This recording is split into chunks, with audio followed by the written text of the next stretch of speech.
Hi everyone, నమస్తే. Welcome to కళా kitchen. నేను మీ కళాప్రియ. ఫుడ్, మనం బయట ఫుడ్కి ఎవరైనా అట్రాక్ట్ అవుతాం కదండి బాగా. కానీ బయట ఫుడ్ తినడం వల్ల ఆరోగ్య సమస్యలు వస్తాయి. అందుకే నాకు అనిపించింది, ఒకరోజు మాకు తెలిసిన వాళ్ళకు ఒకరోజు నేను హోమ్ మేడ్ ఫుడ్ తయారు చేసి ఇచ్చానండి.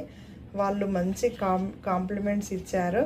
తర్వాత చాలామందికి ఇచ్చాను. అలా అందరూ కూడా అలాగనే మంచి మంచి కాంప్లిమెంట్స్ ఇచ్చారు. అప్పుడు నాకు ఆలోచన వచ్చింది, హోమ్ మేడ్ ఫుడ్ బిజినెస్ నేను ఎందుకు స్టార్ట్ చేయొద్దు అనే ఆలోచన వచ్చిందండి. అప్పటి నుంచి నేను ఈ బిజినెస్ స్టార్ట్ చేశానండి. నేను స్టార్ట్ చేసినప్పటి నుంచి ఇప్పటి వరకు నాకు అన్ని మంచి కామెంట్స్, మంచి రివ్యూసే వచ్చాయండి. ఇంకెందుకంటే ఆలస్యం, మీరు కూడా కళా కిచెన్కి ఆర్డర్ చేసి టేస్ట్ చేసి కామెంట్ చేయండి. Thank you. ఈ వీడియో కనుక మీకు నచ్చితే లైక్, సబ్స్క్రైబ్, కామెంట్ చేయండి. మీ ఫ్రెండ్స్ అండ్ ఫ్యామిలీస్తో షేర్ చేయండి. Thank you.